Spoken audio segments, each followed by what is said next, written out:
सुनी महेश, गए तो दोनों हैं, लेकिन सुनी किसने? केवल महेश ने। मां ने कथा नहीं सुनी, प्रीत नहीं थी राम के प्रति उनके मन में। और परिणाम क्या हुआ कि लौटते समय व्यामोह हुआ। सीता जी का अन्वेषण ढूंढते हुए भगवान राम को विलाप करते देख के उनको नहीं विश्वास हुआ राम की शक्ति पे। उन्होंने स्वयं सीता बन के परीक्षा ले ली। भगवान ने उनका इस वजह से कि जो कि मां का रूप ग्रहण कर लिया, परित्याग किया। इस क्षोभवश उन्होंने अपने पिता के ही यज्ञ में अपने शरीर को दग्ध किया और माता पार्वती के रूप में जन्म लिया फिर, और अपनी तपस्या से फिर शिव का वर्ण किया। तो तब प्रीत उत्पन्न होती है। तब वो पूछती है कि आप मुझे वो कथा सुनाइए जिसकी वजह से इतना मुझे पिछले जन्म में कष्ट सहना पड़ा। तो जब प्रीत उत्पन्न हो जाती है तब राम कथा कहने का औचित्य बनता है। तो मैं चाहूंगा कि 15 मिनट हम लोग प्रीत के माहौल में आ जाए। हरि अनंत हरि कथा अनंत, सुनहि गवहीं बहुविधि भली संता। बहुत प्रकार से सुनी भी गई है, बहुत प्रकार से गाई भी गई है। एक ही मानस है, तब से आज तक व्याख्यान हो रहा है व्यासपीठों से, कभी आ सकता है इसका। यहां हम लिमिटेड करेंगे अपने को मां पे। मानस में मां, यद्यपि उस पे भी बहुत ज्यादा मां है। मैं यहाँ पे हल्के हल्के 2-2, 3-3 मिनट के 2-3 प्रसंग। मां की पॉजिटिविटी देखिए। जब मां की पॉजिटिविटी देखना है तो हमें मां कौशल्या की तरफ देखना होगा। जब भगवान को, अब जिसके बेटे को राज मिलने जा रहा है, जिसका बेटा अयोध्या का नहीं पूरे हिंदुस्तान का, जो बड़ा वाला हिंदुस्तान था उसका राजा बनने वाला है, लेकिन अगले दिन ही पता चलता है वो राजा तो नहीं बनेगा। यहां तक तो फिर भी ठीक है, चलो दूसरा बेटा भरत राजा बन जाएगा, क्या दिक्कत है। लेकिन वो वनवास जा रहा है 14 साल के लिए। उस मां के हृदय पे क्या बीती होगी। लेकिन जब भगवान चरण छूने और अनुमति लेने जाते हैं तो माता कौशल्या का वहां जो है कहती हैं कि जो इस एक चौपाई पर, जो लोग केवल एक चौपाई का अर्धखंड सुन के गोस्वामी जी से नफरत करती हैं कुछ माताएं कि वो क्या क्या नारी को कह दिया गोस्वामी जी ने, उनको इस लाइन पे ध्यान देना होगा।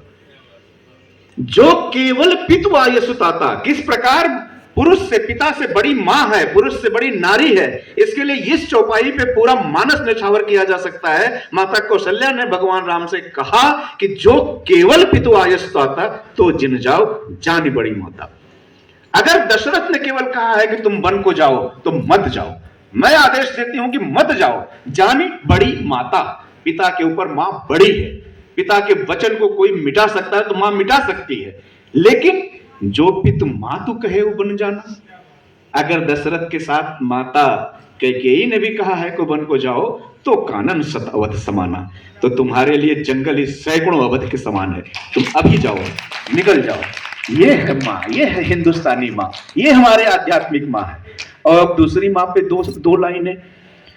दूसरी वाली सुमित्रा, जिनका बहुत ज्यादा वर्णन नहीं मिलता कहीं, बहुत इतना ही वर्णन है ये पूरे मानस में जो मैं यहां बताने जाऊंगा। जब भगवान राम को वनवास होता है, भगवान लक्ष्मण को पता चलता है शेषनाग के अवतार है, भगवान की सेवा के लिए आए हैं, तो वो तुरंत जाते हैं और कहते हैं मैं भी चलूंगा। वो अलग कहानी है, पूरा जिद होकर के फिर मान लिया जाता है अच्छा तुम भी चलो।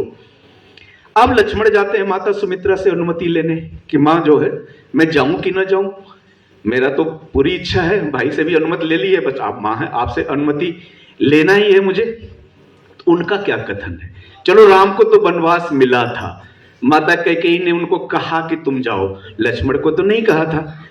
आधुनिक माता होती तो कहती तुम काहे को जाएगा भैया, बड़ा अच्छा चांस है, ये जाएंगे तुम्हारे राजा बनने के भी चांस बनेंगे यहां।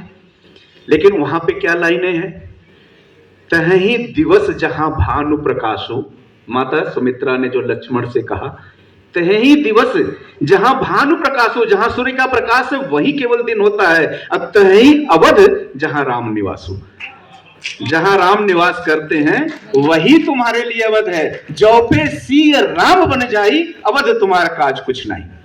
अगर राम बन को जा रहे हैं तो तुम क्या करोगे अयोध्या में। अयोध्या में यहां तक कह दिया पुत्रवती युवती जग सोई, रघुपत भगति जासु सुत होई। जिसके पुत्र में रघुपत की भगति है उसी माता को पुत्रवती कहलाने का अधिकार है। नगर बादी भली बाज भी आनी, राम विमुख सुत ते हित जानी। राम विमुख सुत अगर है, राम से विमुख पुत्र है अगर उसका, तो उसको बच्चे जन्मने से अच्छा उसका बांझ हो जाना बेहतर है। तुमरे भाग्य राम बन जाई, दूसरे हेतु तात कुछ नहीं।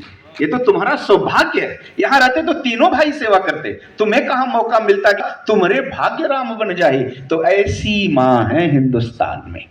अब आइए जरा तीसरी मां पे, कैकेयी पे। सदियां बीत गई, कल्प बीत गए, आप लोग भी बैठी हुई हैं, नारी हृदय जानती हैं, किसी ने अपनी बेटी का नाम कैकेयी रखने का साहस नहीं किया हिंदुस्तान में। क्यों? क्या हो गया ऐसा? लोग कहते हैं कि भगवान को वनवास दे दिया, गलत काम था ये, इसलिए वो बेकार मिल गया, वो खलनायिका है। अरे भाई, भगवान क्या आए थे राजा बनने के लिए?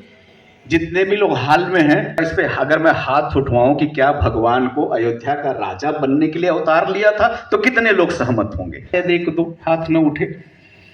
और अगर ये कहा जाए कि भगवान राम ने राक्षसों का नाश करने के लिए, रावण को मृत्युदंड देने के लिए, धर्म की स्थापना के लिए अवतार लिया था, तो शायद 100% हाथ खड़े हो जाएंगे। तो भगवान राम के जन्म का उद्देश्य क्या है? अवतार का उद्देश्य क्या है? राजा बनना। जो सकल भुवन का राजा ऑलरेडी है, उसे अयोध्या के राजा बनने में क्या अभिरुचि है?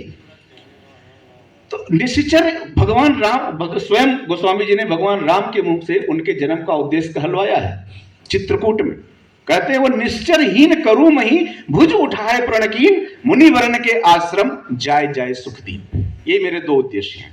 एक तो पृथ्वी को निश्चरहीन कर दूंगा, राक्षसों से भी हीन कर दूंगा, और मुनि संत जिनको मैंने अनेक जन्मों में आशीर्वाद दिया है कि मैं आके आपको दर्शन दूंगा, तो वो भी मुझे करना है। अब निश्चर कहाँ रहेंगे?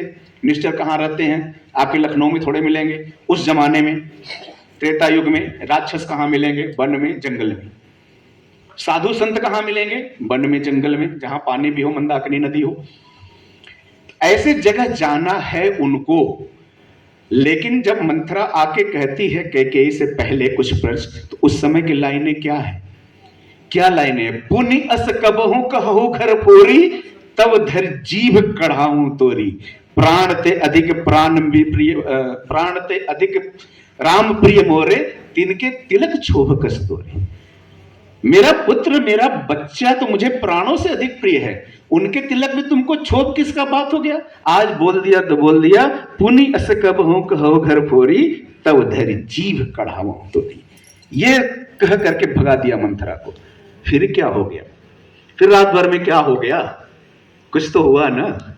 इतना प्रेम करने वाली माता, इतना स्नेह देने वाली माता अचानक ऐसे कटु वचन बोली। क्या हुआ?